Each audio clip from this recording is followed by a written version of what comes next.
Hey friends, I've got an all new episode for you. Although this episode's been sitting on the shelf for a while, I haven't finished it until right now. Disneyland is turning 70 this year. It's 2025, and I sat down with my mom, who has been visiting Disneyland basically since it opened. And I've been visiting Disneyland over most of those years. I can't believe it. And so, we sat down and had a chat about our experiences with Disneyland. Enjoy. All right, so we are back, and today's episode, I brought Mom. Welcome back. Thank you. To the channel again. And we have lots of things to talk about, but today specifically, we're going to talk about what was Disneyland like in the early years. And it's crazy because when I was growing up, Disneyland was already old. Disneyland had been around a long time. But now, Disneyland, I've been to Disneyland way more of its life than there was before I was born. This is true. So right, and my mom was there from the very beginning. So we're going to talk about, what was Disneyland like in the start? Opened July 17th, 1955, right? Walt Disney was still alive at that point from the very beginning, very hands-on. And so, we'll talk about the very beginning, which, you were there, I obviously was not. And then, maybe through the 70s, the 80s, roughly, and, maybe those first, the first 30 years or so, we'll try and cover. And the reason I specifically, chose my mom for this episode too, is because Mom is the one that absolutely made Disney, such a huge part of my life from the very beginning. Today we're in Irvine, California, very close to where Mom still lives, very close to, where I grew up. And it's funny because this is where we were, and we started going to Disneyland and from a very young age for myself, which we'll get to, and it's been in the blood ever since. And so I had to get Mom to talk about this because I have lots of Disney friends and people, but Mom's got the scoop from even before there was me. So anyway, thank you for being here. Great to be here. Yeah. So now, when was the first time? We just said July 17th, 1955. That's when the park officially opened. Obviously, there was only one park then, and Disneyland. And so when was the first time you went to the park? October 1955. I went there for my birthday. Okay, so right in the first, 3 months basically? Yes. I mean, kind of. And so as a kid, how did you first hear about Disneyland, or do you remember? Of course, it was we always watched it every Sunday night on TV. On TV. Walt Disney was such a genius. Yeah. He was such a genius. He took his television show, which I believe was on ABC back then, and every week he would get up to the big drawing board and show you, here I'm building Disneyland, and this is what it's going to be like.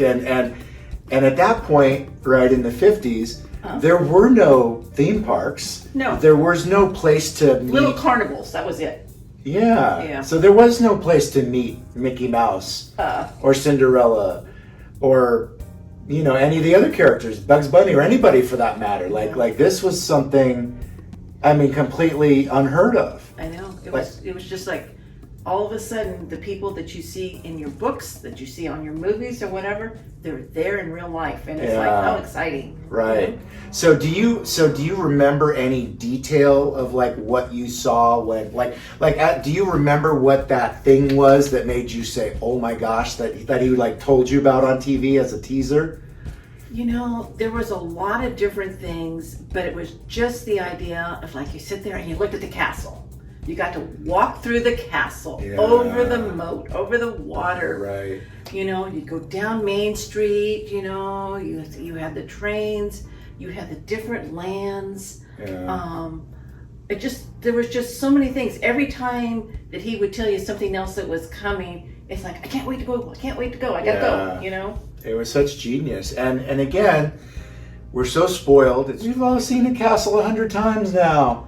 But then it's still exciting. Oh, sure. But I'm just saying, culture has evolved to where Disney and other entertainment companies followed eventually. But Disney has spoiled all of us because growing up in Southern California, it's a standard that we go to the moon and we meet Star Wars characters and we walk over the drawbridge and see the swans and hear Sleeping Beauty music, and it's like that had never been done. No.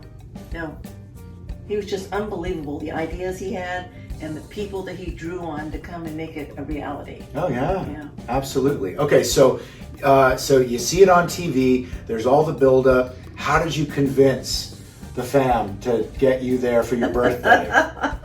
Was there some working going on? You know, it's funny because my mom knew she could never pull me away from the TV set when Disney was on. You know, it was like there was no way. It's like had to be home, had to be there, had to see the whole show and whatever. It was great, and she knew how crazy I was about it, so she did it for a surprise. She surprised me on my birthday. Amazing. I did not know I was going there, and I was just beside myself when we pulled into the parking lot. You know, you see the Disneyland sign, you know, on Harbor Boulevard, and you pull, and it's like, oh my God, you know, it's like, oh, my dreams have come true. That was it. Now, at that point, did they have the famous Disneyland like calligraphy sign on Harbor, or do you remember? You know what? I don't exactly remember. Okay. I don't know, as a fact check, I don't know when that sign was actually introduced. I don't know, but I mean, you knew once you got over there that you were at Disneyland. Okay. You know, there was something. I can't remember when the first one came before they changed to the current one. But Right. So we'll show people right now. So again, the sign I'm talking about is the classic Disneyland calligraphy sign, which as soon as you hit that on Harbor Boulevard, like, yeah, right, you knew you were there. I don't know exactly when that was installed. So your mom, my grandma, surprises you with this. And okay, so then you get there, like, what's the feeling? And then who went? Basically, it was my mom and myself and my grandparents. Okay. You know? Okay. My grandparents weren't into the rides or anything, but they were excited to be there, so they would go and we'd find them one of their favorite benches and they'd sit and watch all the people, and then Mom and I would go on the rides, and it was great. Right. And so at that point you were turning 5. Right. Okay, so you didn't even have your brothers yet. No. Okay, got it. So there was no competition. This was all no, got this it. was mine. Okay. So nobody was left home. Right. Your brothers weren't even here yet. Got it. Okay.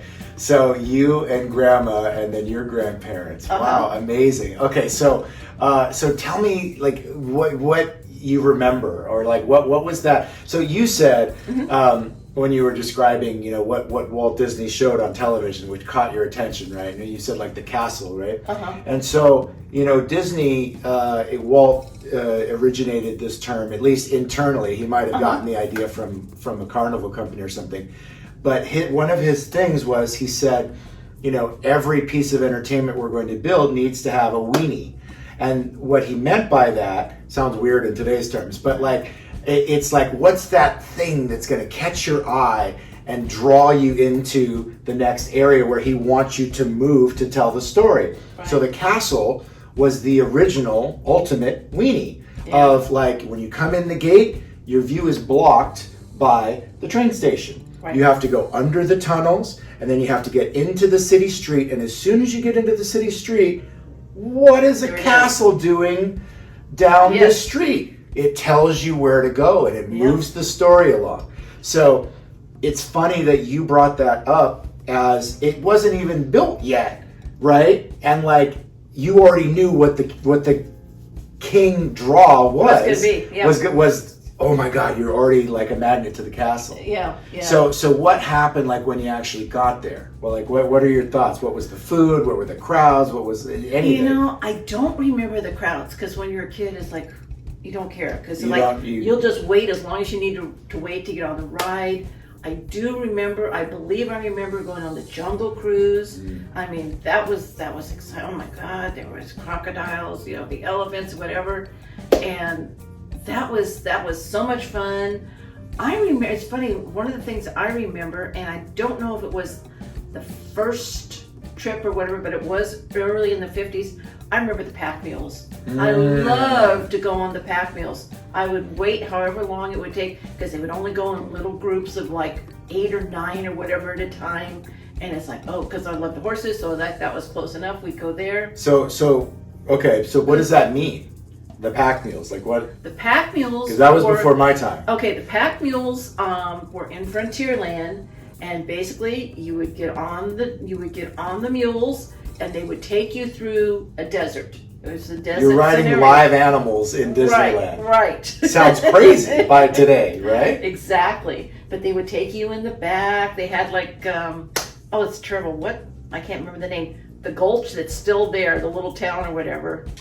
The little town that is still preserved in Big Thunder. Right. The little old saloon in town. As you finish the ride, you come through the dinosaur bones, and then you hear like the little saloon music and stuff playing. Those little buildings have been there for decades. Yeah. Like, they kept them. Yes. For all of the different things they're that so they perfect did. and authentic. Yeah. And I believe that I believe in the Randy Bright book, Disneyland Story. I believe there's pictures of kids on the pack mules in front of those buildings. If I've got that shot, I'll put it in. Yeah, it should be out there, because that was it. And you're like, oh, it's a little western town or whatever. It was exciting too. Right. And I know at one time, and I don't remember how many times I went on it. I didn't go that often. They had a stagecoach. Yes. So they had that, which was exciting. But I remember too going around the river, and we used to like to go all the time to the Indian village. Yes. Okay, because they always had a bunch of native Indians there, and they would perform their dances. Yes. So it was like. Do you recall where that was in today's standards? Yes, it's over by where the canoes are. Yes. Yeah. The replaced canoes. True. So like Hungry Bear restaurant. Right. The Briar Patch store. Right. So like that. Yeah. Sorry, go ahead. No, they were very close. They were very close to the river. Yes. So right, it was against the river, not as deep as like Critter Country or Splash Mountain goes. No. It was right up to the river. Right. Which is like now the bridge of Splash Mountain. Right. And then like I said, like the Briar Patch shop, like that rough area. Yeah. Yeah. So live performances. And then were the canoes there at that time? I believe they were. Okay. I believe they were. Okay. I don't remember going on the canoes when I was that little. Right. But I remember that, and then I also remember then we would come back, and the carousel was just a thing of beauty. And of course I always had to go on the carousel wherever I was at. So I remember going on the carousel, and I don't remember which rides were open in Fantasyland. Let's go back to the carousel for a second. Okay, you've had a lot of horses. Yes. Right? Your whole life. You love the carousel. Now, I recall before they changed Fantasyland in the 80s. Yes. You liked the carousel better before. Do you remember why you told me you liked the carousel better before? No, I don't. But was it because they had the seats on it, or no?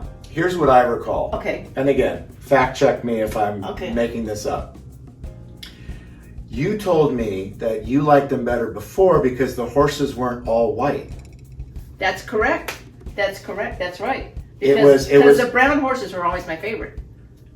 That's right. See, I do recall. Yes, I do recall you saying that. Yes. And for show, I guess, when they redid the whole carousel, I mean, Fantasyland was closed over a year. Yeah. I believe, from like 82 or 81 and a half, 82, and then it reopened in 83, something like that. So nothing was available. Like the castle, that was blocked off. There was no path that went out through Frontierland. No. And then it was blocked at the Teacups and Alice and Storybook. Everything in there was ripped to shreds, and they started over. And I do recall that you said when they redid it, you said, oh, they're all white now. That's right. So they kind of look all the same. I mean, I think their saddles They've got different colors they use or whatever, and they're still jingles. The horses are like, there is some difference to them, but they used to be. That's right. What? They used to have have all colors. They have black horses, they have brown horses, they'd have gray or whatever. They'd have all different colors, and you basically wanted to get on your favorite color horse. Yeah. You know. Right. Yeah. Interesting. Yeah, I mean, I don't think I've ever seen a story told about exactly why they did that, but my guess is just that it just looked shinier. Yeah. That's true. And then you don't have the kids worrying about which horse they're getting on either. That could have been a problem too. You know? Because I know, like there's some rides at Disney that you still get that a little bit, like maybe, I wanted the Red Heart teacup. Yeah. Right when you're running out there, or what else? Autopia. I want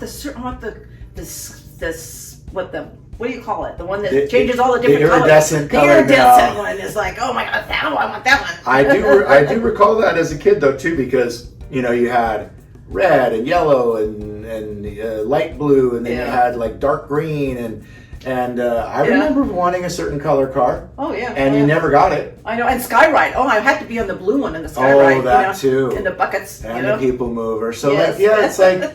I don't know. I could see how picking your color horse could have become an issue over time. Yeah. I'll wait till the next one. But also, like, imagine that, because if that really was the part of the reason they did it, oh, for God's sake, that was 1983. The park was nothing like how busy it is now. Right. So like now, oh my God, I couldn't even imagine. No, but they could move more people through that way too. Yes. Okay, so I sidetracked us a lot on the horses there, but you were starting to say you don't recall for sure what other rides were in Fantasyland? No, I want to say Peter Pan. For some reason, Peter Pan. It was there. Was it? Okay. It was there. I mean, I don't know if you went on it, but it was there. Yeah, I did go on Peter Pan very early. I remember Peter Pan. I mean, that was exciting, to fly up and go over Never Land. I mean, what technology that you're on a ride that's suspended, out of sight, but suspended from the ceiling, like that had never. Oh, I know. That had never been done before. I know, you know, and you've got Captain Hook, you've got all the characters in there, and it's like, Yeah. I remember going over the water, and I'm like, oh my gosh, I don't like this part, because if they don't get her out of there, she's going to drown. Tiger Lily. Oh, Tiger Lily. I used to worry about that all the time. Right. The thoughts of a youngster, right? Yeah, well, I mean, that's a whole nother, topic, but it takes you to the fantasy. You're caught up in it. You're caught up in it, and most Disney stories have some, that's the whole thing. It's like, it's the setup, and then it's the problem, and then it's the resolution. Like, it's how any classic story goes, right? And so it's like that problem of Peter Pan's about to get it, and Tinkerbell is caught in the lantern, and Tiger Lily is about to drown, and so it does sink into you even more, significantly when you're a kid, for sure. Okay, so anything else about opening day or that very beginning? Not off the top of my head. I know there was a lot of people, there was a lot of waiting or whatever, but it was just, you're just so excited to be there. It just really didn't matter. It's like, went on as many rides as we could. Yeah. And it was just wonderful. There was just so much going on, the people, and I want to say that I remember, and I could be mistaken, I remember they even had the balloons at that time. They had all kinds of different things, and the streets of Main Street, it was fun to even go in the shops and go all the things there. And they used to have so many different kinds of shops and stuff that appealed to the adults. It was so different back then. I mean, it was so different. Now, in a way, the shops feel like they're almost a continuation of the same shop. Yes. All the way down, kind of. But it used to be, going way back, there was an actual watch shop. There was an actual pharmacy shop. Was it? No, it was Gibson Card. Sorry. Upjohn. Yes, Upjohn. Yes, it was. Yeah. Going all the way back, there was more food places. There was I don't know how early Sunkist came in, but I know. There were all sorts of places on Main Street that felt more like a town, like it was modeled after, where every building was something different. Right. Well, the tobacco shop even. Yes. Going all the way back, the That's Indian right. With is still the Indian there, out front, yes. but it's long since stopped selling tobacco products because, of course, that's and you can't get fashion. any matches there either now. So much for the collection of matches, you know? No matches anymore. No ashtrays anymore. No. But do you remember what has never been sold on property ever? Cigarettes took a turn because of culture. Okay. But you know the answer. What has never been sold on Disney property? Gum. Gum. Walt Disney said, "I will not have gum in my parks because which was smart. Smart. Yeah. You know, I mean, he saw, you know, when he took his daughters to the parks and at that point, you know, it was literally a merry-go-round, you know, at Griffith Park or something, you know, like that. But he saw, and he was like, all right, when I do this, I'm not doing that, and I'm not doing that, and the guy over here is not going to look sketchy who's running the ride, and the person over here selling the tickets better clean up, and, you know, so he knew exactly what he wanted, and a lot of it was by seeing, you know, trial and error of what other people had done, and he said, no gum. Oh my gosh. Could you imagine, like, because even now, like, you go to, I don't think it's as much of a thing anymore, but, you know, sometimes you see, like, just gross, like, I don't know, someplace in public and everybody sticks their gum or under a table or something like that. And That's so, true. yeah, like, Disney does not have that going on at all. No, it was a smart call. It really was. So you go from being there the first year, and you were pretty young. Yes. And so how far away did you live from Disneyland at that time? We lived in Long Beach, and I don't remember what the street was in Long Beach, but we came all the way across on Surface Street, which turned out to be Catella. Okay. And I'm trying to think of what it was in Long Beach, and I don't know if it was Woodruff, I can't remember, but that was very close to our house. It was just and we just drove and drove and drove. And I remember, it's funny, driving by all the houses on that street, and as you come up, I always remember there was houses, I used to love looking at them because they looked like little chateaus. And I'm like, really? Oh yeah, it was like the big deal for the 50s, whatever, how they did their houses. And I'm like, oh, that's like something Snow White or a princess would. I would always go crazy. So these were actual people's homes that just on happened to be on the drive. On the way. Okay. And then when you get closer, you knew you were getting close because then you'd be in the orange groves. There were so many orange groves. Yes. And on the corner of Catella and, which is now West Street, there was a little elementary school. And it was just a very big brick building or whatever. It was an actual school, and it was in the middle of the orange groves. Right. You know, and as you actually would go into the park, I do remember there being more and more orange groves around the park too. Yes. Yeah, I mean, that's what the land originally was. Yeah. And that's why Orange County is named Orange County. Exactly. But good luck on finding an orange tree anymore. Not too many. You know, the agriculture is mostly gone, you know, for Southern California. But that is originally why it was called that, and that's why, you know, Disneyland was Orange Grove land as well. Yeah.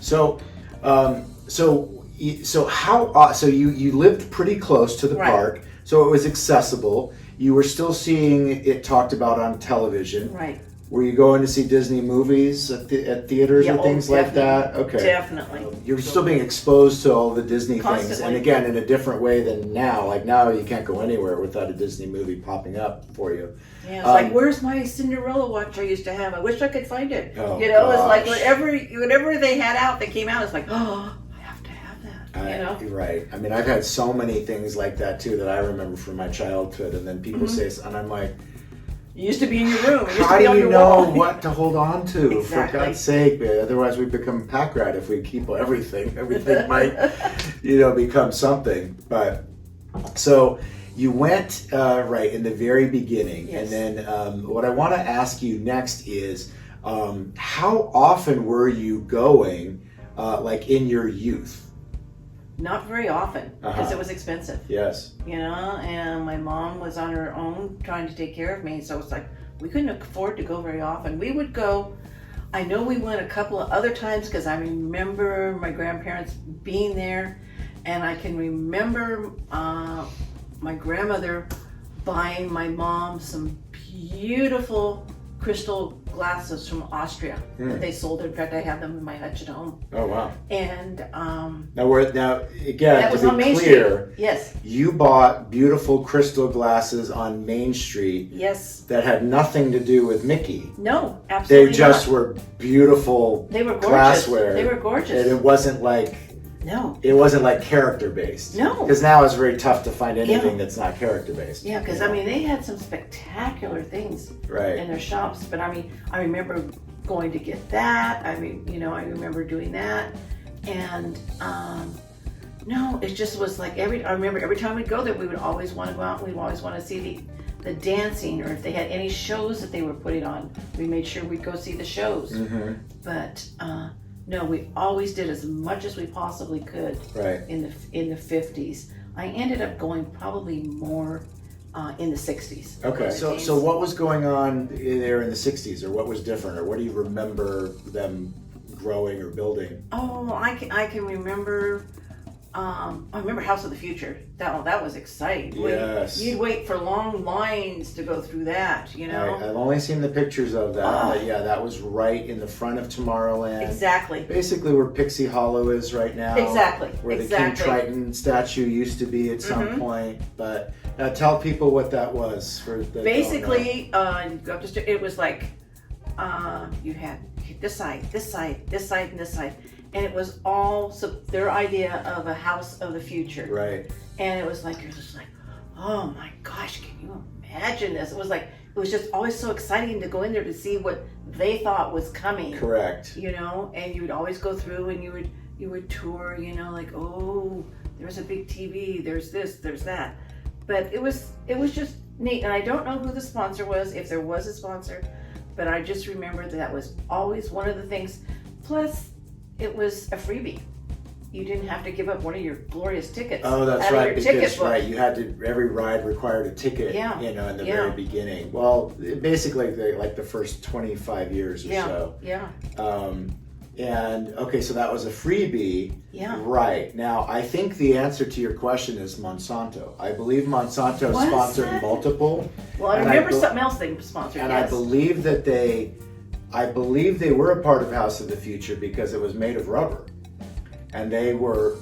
I mean, Monsanto was like the before DuPont. Like Yes, they were yes. into making chemical and things which now they've been ostracized. Yes, yes. Which is crazy that they were part of a Disney park at one point, because now Monsanto is like the devil. But I think they were. I could be wrong, or it could have been people wanting to sell appliances too, because I believe that I had read at some point that the House of the Future is possible. I'm not sure. But I believe that they showed like the first idea of a microwave in there. I think that's true. Fact check me. But okay, so you remember that, and so what else do you remember from do you recall seeing them build like the submarines or the Matterhorn or any of those? Yes. Because those weren't their opening day. No. I remember those. I remember those coming on, and we'd go through and you'd see what was going on, watching them. When they were digging out to put the submarines in, that was exciting. And then they put the pylons up for the monorail. Mm-hmm. When the monorail would go all the way through. All three of those opened the same time. Yeah, was 59? 59. Yeah. Mm-hmm. I remember all that. The other thing is funny that when you said Monsanto, I've forgotten about how many attractions and rides were sponsored. Absolutely. It was one of the genius moves on. Yes. People didn't believe. You look at today's standard, and if somebody offered you a chance to buy in at the ground level for Disney, of course you'd say yes, because everybody understands. But back then, it was hard as heck for Walt to get financing for the park. And so, that's a whole nother story. We won't bore you with every detail of that, but it was very difficult. People didn't believe in it. Yeah. And so he did. In the first decades, every ride damn near had a sponsor. Yes. Kodak had all these stands where you'd buy actual film, and then they had locations with the Kodak logo that said "Stand here to take the best picture" and things like that, right? And they sponsored Small World, didn't they? Bank of America did later, but I thought Kodak had something to do with it. Am I wrong? They could have. I definitely remember Bank of America, Mattel. later Yeah. sponsored Small World and was allowed to put a toy store that's right at the exit because it was Mattel. Yeah. Sunkist back in the day. On Polaroid was there at one point. Hills Brothers. Hills Brothers. Gibson Cards. Yes. You had Nestle. You've had Carnation. Yes. Coke. We cannot forget StarKist.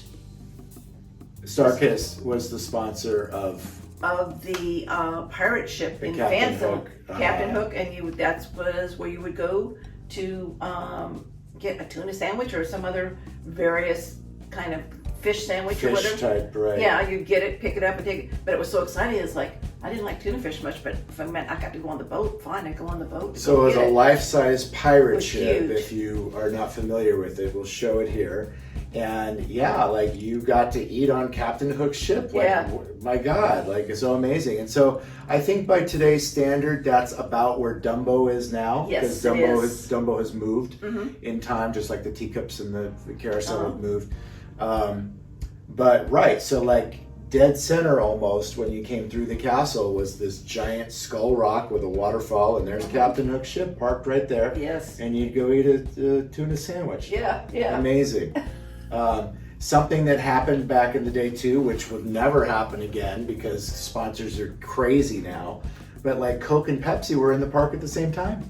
I didn't realize that. It was the Pepsi Cola Golden Horseshoe Review. That's right. And they still sold Coke in other places. So again, that'll never happen again. My gosh. Coke will, mark my words, Coke will never give up that juggernaut of being the official soda. Oh my gosh. Which is interesting though too, because I wonder like moving forward, because a lot of people aren't drinking soda like they used to. No. And so now when you go around the park, it's a lot more Smart Water and Dasani and vitamin water and a lot of people are getting other things. Yeah. But all of those are made by Coke too, so they're still That's true. So they're still getting the money. It's an offshoot. Yeah. Too. And it's funny in talking about sponsored rides.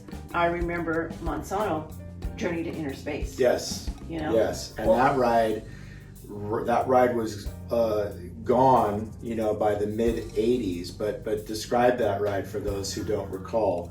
Well, when I remember going on it, it was towards the late '60s. I would say 66 or whatever, 67, whatever. Mm-hmm. And you would get on it, and you would get into a pod, and it would just be for two people. And you were shrinking. You'd go through a microscope or whatever. Well, it was wonderful. It was very exciting. But for my time, it was the makeout ride. Yeah, right. Because that was like one of the only rides, one of the very few ones at Disneyland that two people could go together, and there was nobody else in your cart or whatever, and it was pitch dark all the way through. Right. So. But it was fun, you'd go through it, and then it's like, okay, then all of a sudden you go through, and the people mover on some places would be coming through, and you'd be looking, and there's this big eyeball looking at you through a telescope, and right. Oh, I've shrunk, So it was in the location where Star Tours is now in, Disneyland Anaheim. And it was like a scientific ride that you're being shrunk through the microscope, and then you see the giant eyeball looking at you. You see, crystals and snowflakes that have like gotten so large, because you've shrunken too much, if you will. And what an imaginative ride. Yeah. And it's interesting you call it the makeout ride, because you know what the makeout ride was for my generation? No. So that was still around, but I was too young then. Yeah. That ride went out by like 86, 85. So I wasn't making out then. Not quite. Glad to hear that. But the ride for my generation that was the makeout ride was the People Mover. Oh. And as such, we called it the speed tunnel, or no? Well, no, mostly the dark parts right at the beginning when you go behind Star Tours and to Space Mountain. We called it the People Maker. Ah, there you go. Because everybody was making out on it. But right, So it's so wild how all of those things. So the whole thing about Tomorrowland, was it was the city of the future and people on the move, and so it's like you had the ground level, you had the people mover on the second level, you had the rockets up on the third level, you had the skyway, you know, crossing land, you had the monorail, you had the submarine, like, you know, basically every type of transportation, you know, was all throughout there. And now it's kind of a bummer because like there's so little happening over there, you know, now. My two favorite rides were there. My first favorite ride was the Flying Saucers. Oh, the first version. Oh my God, yes. Yeah. That was so great. Do you remember where they were? Well, see, where I remember is not where I'm seeing them. I thought they were more where Honey, I Shrunk the Audience is, but I had heard now that it was more like where Tomorrowland Terrace is.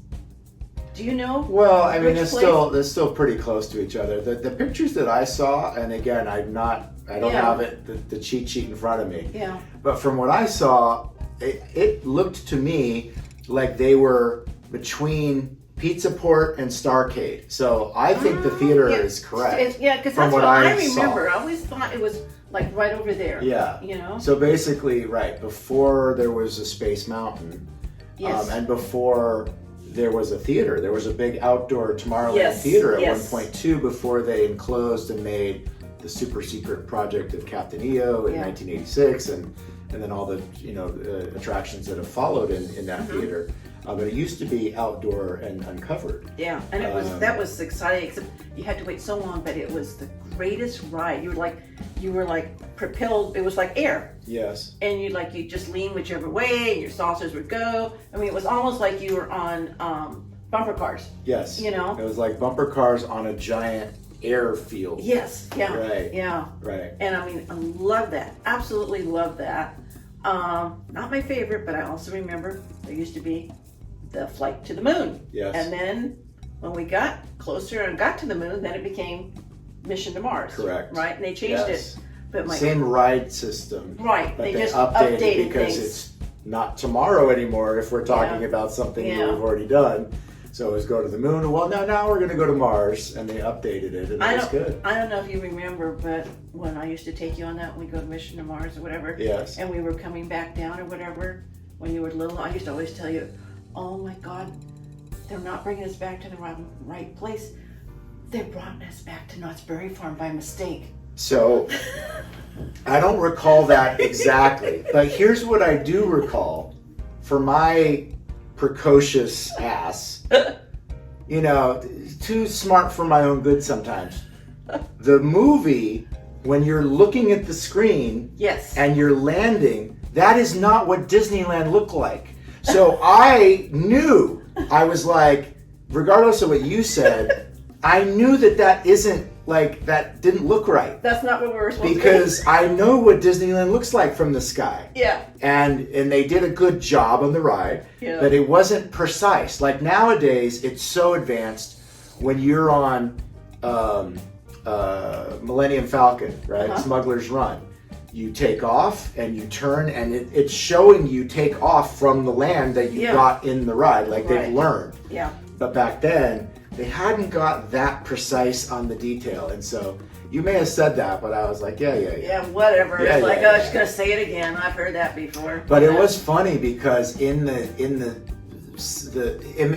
basically, imagine, you know, you're sitting inside the tub of a washing machine. So it was this big round, and it had like layers of chairs, and you're all watching, and then supposedly in the middle is the screen of like the bottom of the rocket going down, and the top was this giant screen of you going up, and we're all in this big round room, and the whole room would shake, you know, like a washing machine.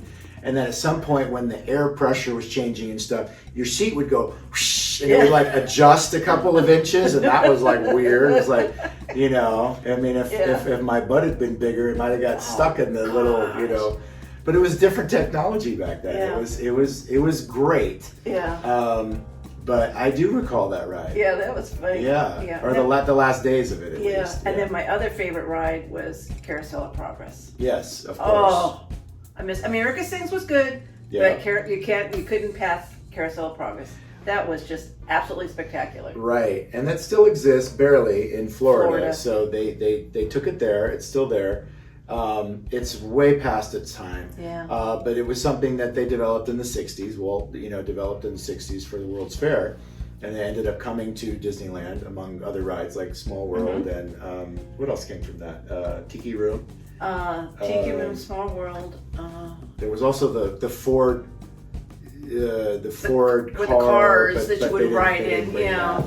But but Carousel of Progress at that time was a General Electric, I believe, sponsored attraction, and they basically took you through 1800s, I think. Whatever was 1800s or no? Yeah, I think they had like a really old one, and then it was like, and then this is what appliances looked like, because it was General Electric, and and then it finally got ahead to the 60s, and the kid was listening to rock and roll music, and then he had the virtual reality. Remember that? Even at that time, well, remember that? Well, they the last scene ended in the 60s. Yes. Originally. Yes. And then they tried to kind of update it to get it to 1980, something when it ended up closing.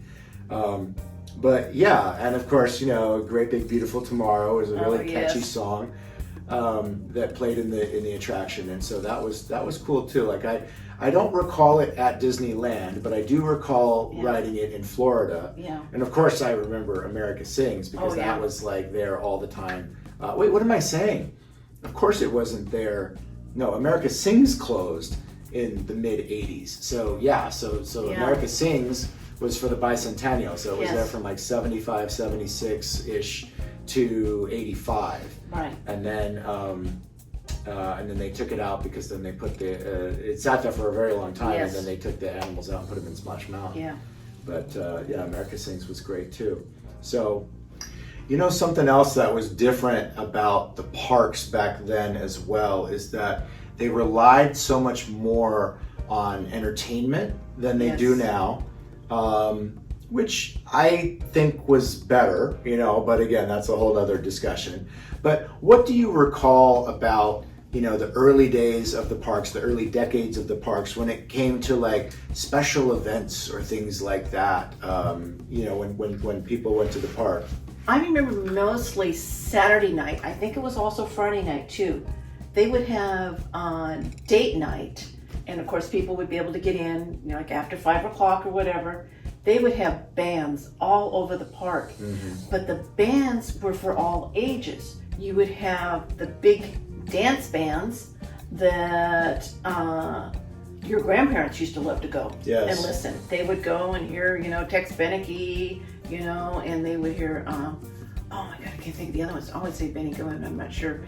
Louis Armstrong was there too. Louis Armstrong was there. Yes, he was. They would go if it was advertised in the paper and they knew that they were coming on certain, they would make sure that they would come just to go for the dancing. Then they would have dancing for the teenagers. There would be 2 or 3 stages. Tomorrowland would have a dance band. Yes. Now Videopolis also would have a dance band. I'm not sure when Videopolis came in. But early 80s. Was it early 80s? But there were dances like crazy, because my god sister, who is probably about 7-8 years older than me, I would always go, and she would tell her mom she was taking me to Disneyland. Well, we would go to Disneyland, and then she would go to go dance with the guys over at the place. So that was fun, and it's I was good. Nice cover story. I went on the rides. I was good. I got to go ride the rides, and then I was patient while she went in the evening and danced. Is that Lynn? That's Lynn. Yeah. So okay, so wait, so we'll get back to that, so here's 2 stories that are just kind of connected here too. So in the very beginning, you said that Grandma surprised you for your birthday. Yes. Right, the first time you ever went. Yes. Now, you turned around and did the same thing for me with Lynn. Yes. You and Auntie Lynn were driving the car. Yes. And who was the other kid that went on? I'm trying to remember. I can't remember the little girl. Jeannie Lou? I thought it was, but it might not have been. I thought it was Jeannie Lou. I think it was. Anyway, we're driving in the car, and which was her niece, Yes. And so, right, so, the 2 of you and 2 kids, And I don't remember what BS story you told me of where we were going, but it wasn't Disneyland. And this was in the 80s. And so then, and then we start making the turns, and I know the turns. I know where we're going. And we came in from Garden Grove. We didn't come in from the right area. And the normal way. And you guys were still trying to pull it, and I'm like, we're going to Disneyland. Like, I know the roads, I know the turns. Again, like ruining my own surprises. But it was so much fun, and it was great, because similar to what you're saying, right, is that obviously when you were growing up, money was tight, and so you couldn't go there all the time, and it really stayed special. Yeah. And there were no annual passes or things back then of where you could just show up all the time. Yeah. So every time was a conscious decision, and it was a really big deal. And even when you surprised me, that was before we started going regularly. Yes. We didn't go regularly until close to my teens, because we would go every year. In the summer, one of my days vacation was always put aside for Disneyland. Yeah. And we would get there at opening, and we would stay until the park closed. Because I always remember I would get on the freeway, get around the loop, and by the time I got around the loop going past the monorails, you were sound asleep. Yes. But it's like we made it through the whole day. I can't believe that. I mean, being a father now, of course myself, and I have done the marathon days, with my kids, and I'm like, how the F did my mom, we were the first ones there at 8 a.m., we were watching the fireworks at 9:30 at night, midnight, thank you, Disneyland is closed, blah, blah, blah. And I'm like, oh my God, how did you do that? I am there this many hours now, and I'm a brat, I'm tired.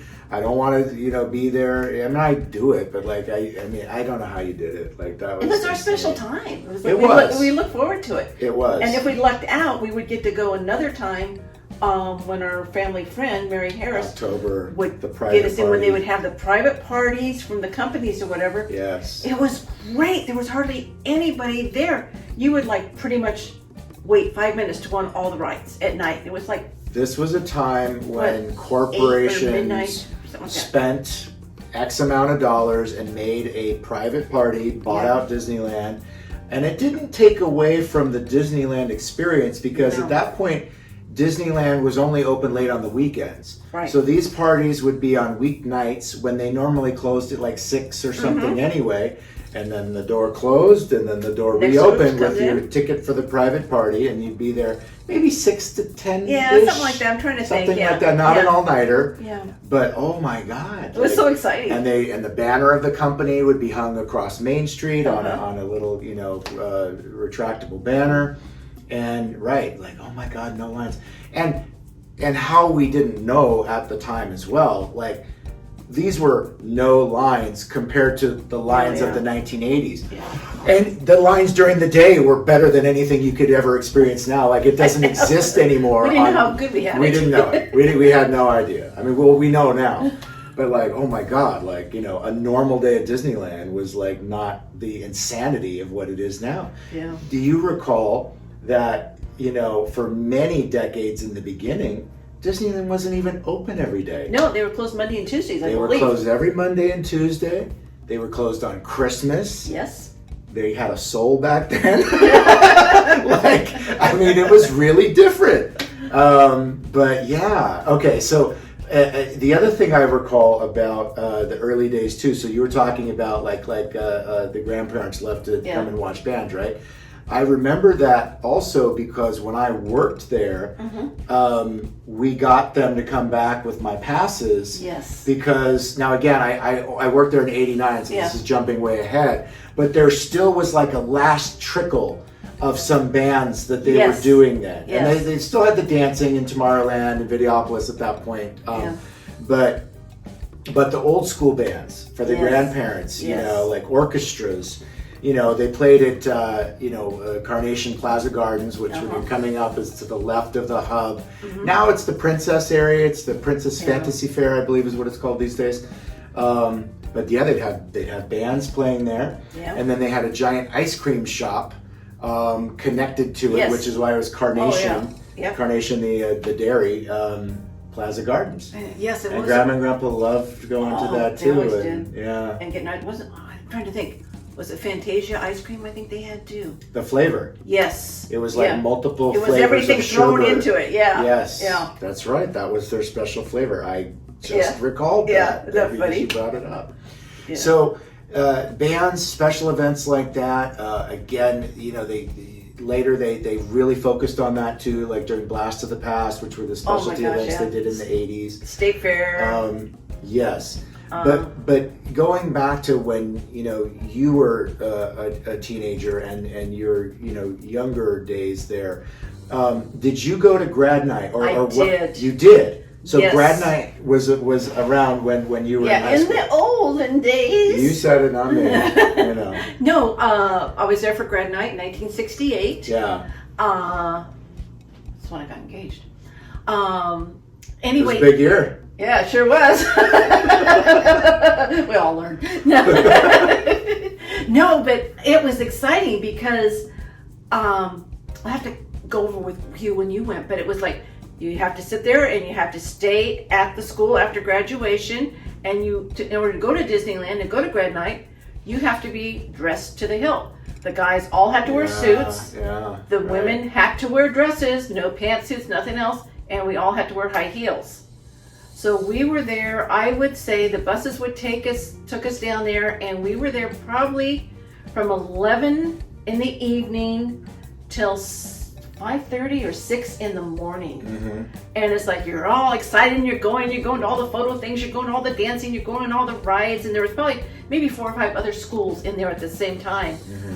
But it's like come like 4 o'clock in the morning and everybody is like dead. Right. People are sleeping on the benches. I mean, everybody is just worn out. But it was like, it was so exciting if your school was one of the schools that you were lucky enough to go to Grad Night. Right. And then I know as the years went by, a lot of schools didn't want to go to Grad Night at Disneyland. They would do other things. Right. It was such a big deal. And then it has evolved in time where it was a big deal and it was short and special, and then it felt like everyone was doing it. Yeah. And then it got to a point where only some schools were doing it, and it didn't have quite the same luster. Yeah. But I mean, I went, and when I graduated high school, which is after the years of this episode, but we're going to break the rule a little bit here. But I do recall, I went to school in Irvine, and there's a whole episode about what it was like going to school at Woodbridge High. It was a very rich school. So they made their own grad night, and they redid the entire school into a casino, so we had 2 choices. Yes. You had the lock-in at school, and then Which you was also actually Grad Night, which the Yes. 9-year graduation.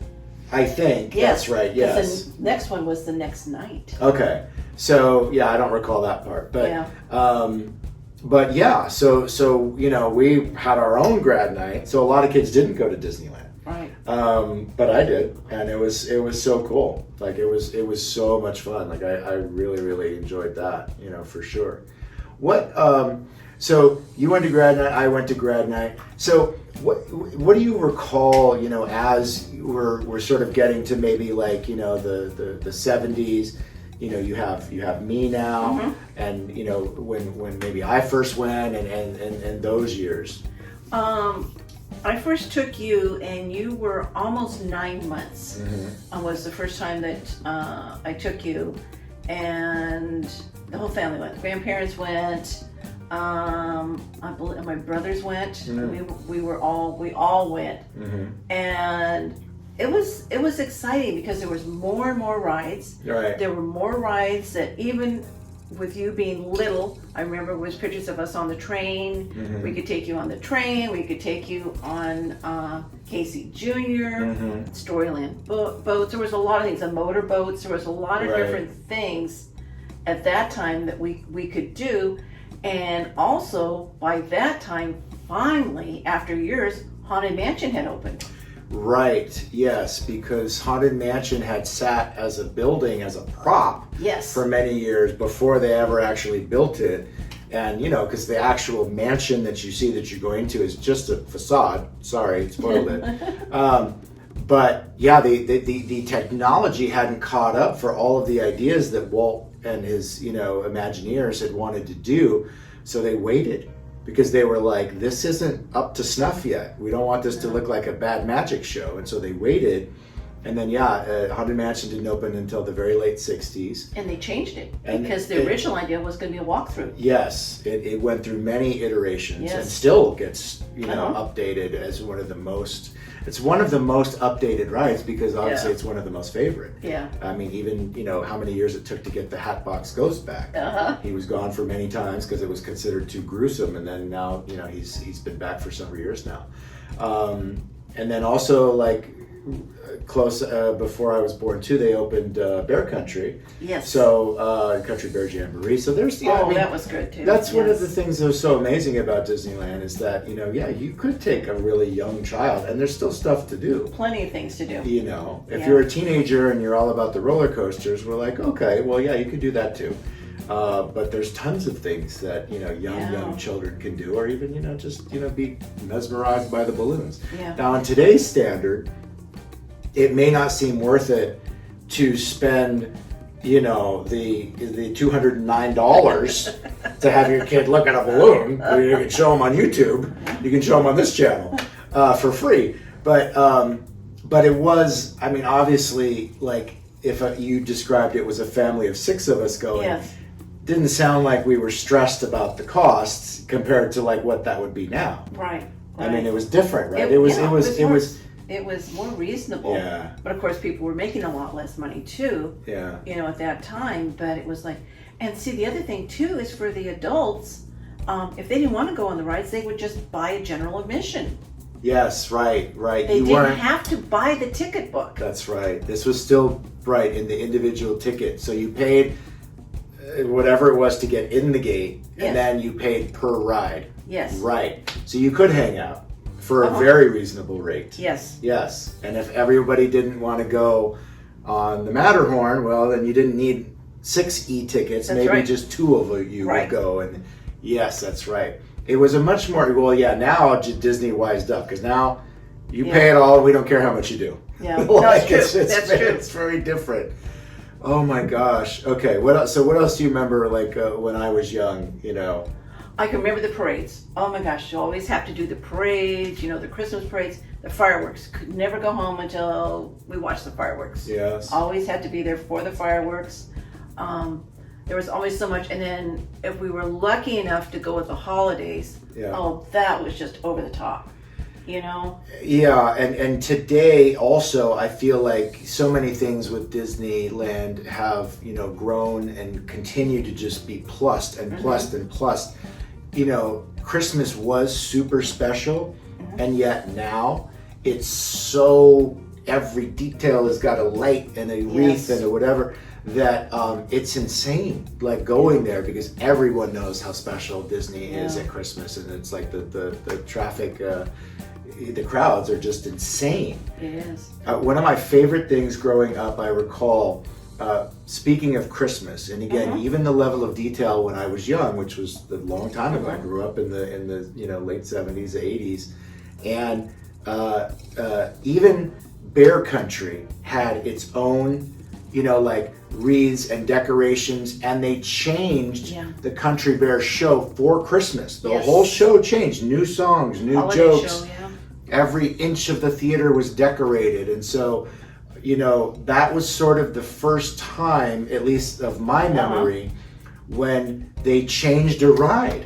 for the season. And now, obviously, in modern times, the most famous version of that is Jack Skellington. Yes. Because Jack Skellington takes over the Haunted Mansion from September to January. Yeah. I mean, almost half the year, it's Jack Skellington mixing Halloween and Christmas, you know.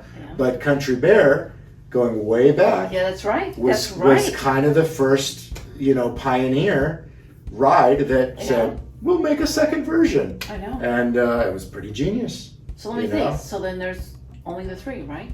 Small world. Small World changes, which again, what is, if I recall, Country Bear did it first. Yes. Small World, I don't know when they started. But they were definitely way before. But before Jack. And, yes. and Jack's been going for at least 20 years Yeah. at this point. Like, that's not new anymore. No. I guess maybe we're forgetting one, but I think the other one is also, like they Christmasize the parade, obviously, so that doesn't really count. But also maybe like World of Color gets updated for the holidays differently. But I can't think of any other ride that fully changes. Yeah.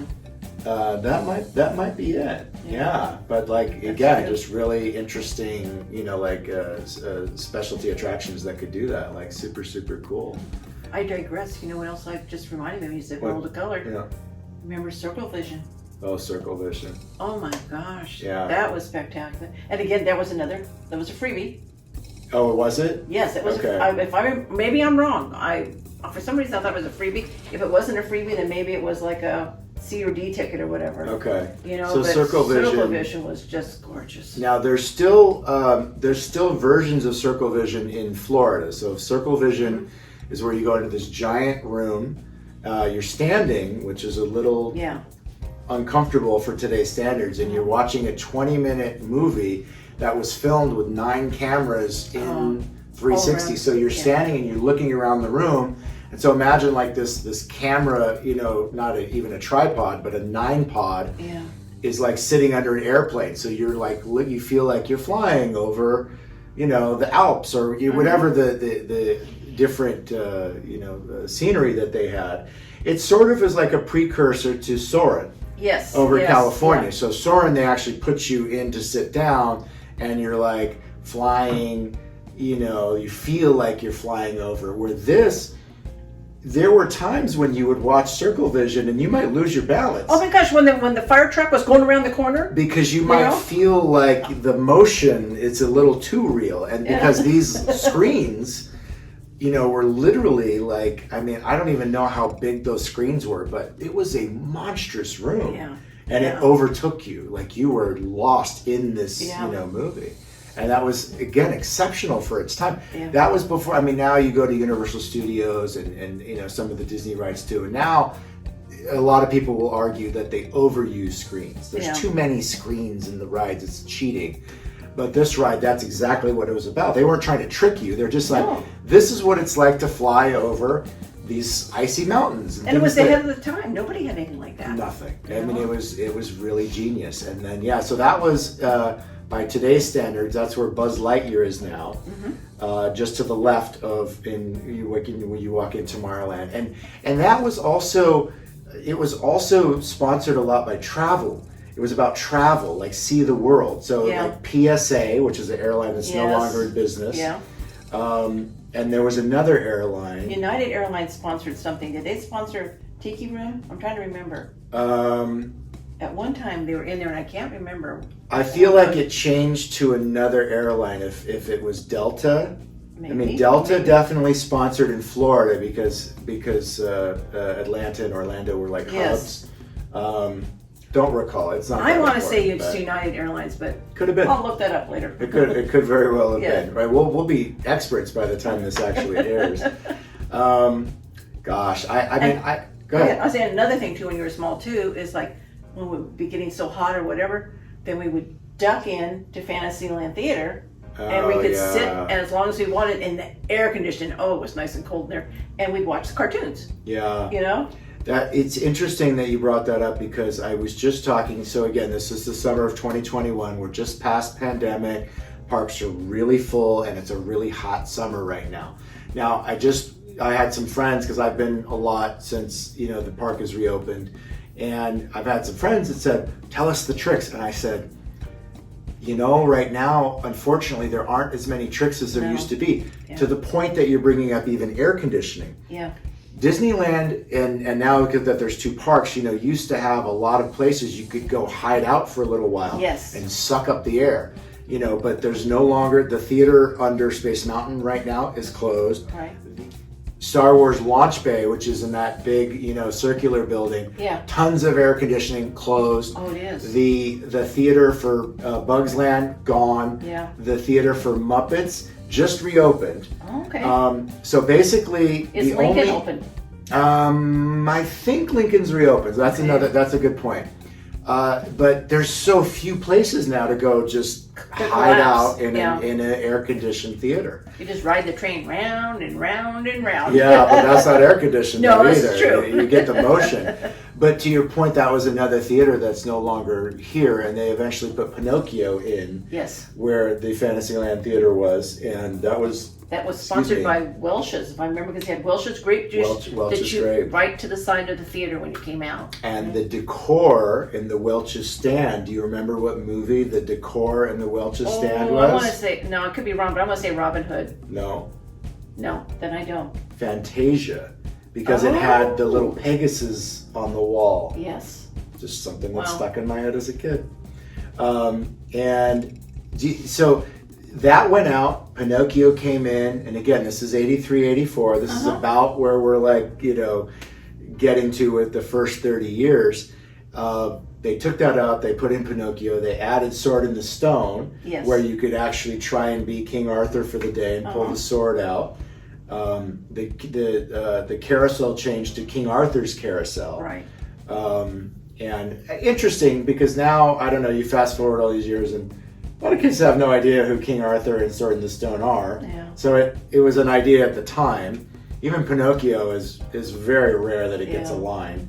So in time, I think that they'll blow it out and put in Frozen or something, like they've done in Florida. But without getting into a complete then and now comparison, but as we wrap up this first episode talking about the early years, the first 30 years of Disney, what do you feel are a couple things maybe from the very beginning that you miss? And I don't mean an exact ride. I mean a feeling or a thing they used to do or something, Oh, that's hard. It is a hard question. It seemed to me that there was, maybe I'm wrong, but it seemed like there was more shows. They had more shows Absolutely, there were. going on. One Man's Dream. One Man's Dream is great. They had all kinds of shows that you could catch, that you could sit down, you could rest. And the entertainment was fantastic. But without a doubt, Disneyland blows Walt Disney World away on their entertainment. Yes. People. They are just fantastic, but there's not as many performers as there were. You don't see the barbershop quartet out as much. Correct. A lot of the little things that everywhere you went, there would be somebody else there performing that you could stop and watch or whatever. There were so many. Well, let's expand on that for a minute. So you come in the park, right? You'd have the guys in the multicolored, different colored striped suits, the barbershop quartet. Sometimes they'd ride on a bike together. Right. And sometimes they'd ride on the double-decker bus and sing on there. You have the Disneyland marching band. You have the Coke Corner pianist. Yes. You get to New Orleans Square. You had the Royal Street Bachelors.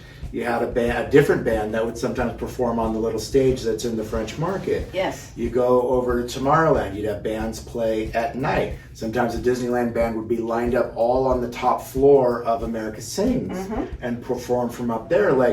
Music was much more integral. Yeah. And you had at least 2 parades a day. You had the day parade and then you had the night parade. Yes. So much entertainment. There were performances on the Tomorrowland stage, again, before it became Honey, I Shrunk the Kids and Captain EO and all of that. And you also had performances on the Fantasyland stage. Yeah. And that was, it was dancing, right, at first. And then it became, One Man's Dream, and it became Dick Tracy, and it became Beauty and the Beast. And then, and then some of these shows went to Broadway. It started the whole, Disneyland or Disney, Broadway division of musicals. Now almost nothing. Now almost none of those things exist anymore. And they were. There's so few shows. Yeah. Now, don't get me wrong. Technologically, they have kicked everybody's butt with Fantasmic, but that's almost 30 years old now. World of Color, what are we at? Like almost 10 years old now. Technologically, stunning, but it doesn't still necessarily have the same feeling as just, seeing some live performances. Yeah. So and they would draw. They would always draw the audience in too. Yeah. They would get people involved or whatever. I remember even during the Blast of the Past, when they had that, and the Armadillo Band would go by, and they would always grab people out and have them honorary members. But I mean, they always were interacting with everybody, and it was like every land had something. Yeah. I think when we have time, we'll come back and we'll do an episode just on those special, because when Eisner came in, and this is about where we're ending this episode, 85, Eisner came in like 83, 84, and then things really took off, in a different direction for Disneyland. It wasn't going to be sleepy anymore, and they were going to be busy. And some of the things that they came right out with these seasonal things, Circus Fantasy, Blast of the Past, State Fair. They also had the Asian one. It was like Japan, World of Japan, or Japan Days, or something like that. Something like that. Yeah. So we'll do a whole thing on that too, because that was another thing we used to go to all the time. But anyway, this is. I mean, I can't believe it's already been an hour. I know. We could talk all day about this because we lived it. And anyway, thanks, Mom. Thank you. It was nice going down memory lane. It's exactly down Main Street, memory lane, any of the places we want to call it. But anyway, so this is our episode of Disneyland, the first 30 years. And thank you so much for watching. It's JayRyWorld right here on Instagram and on YouTube. We'll see you next time. Like, subscribe, comment. Tell us your own memories. Tell us what we got right. Tell us what we got wrong. Everybody's got a memory at Disneyland. So thank you so much for watching. We'll see you next time. Bye, guys.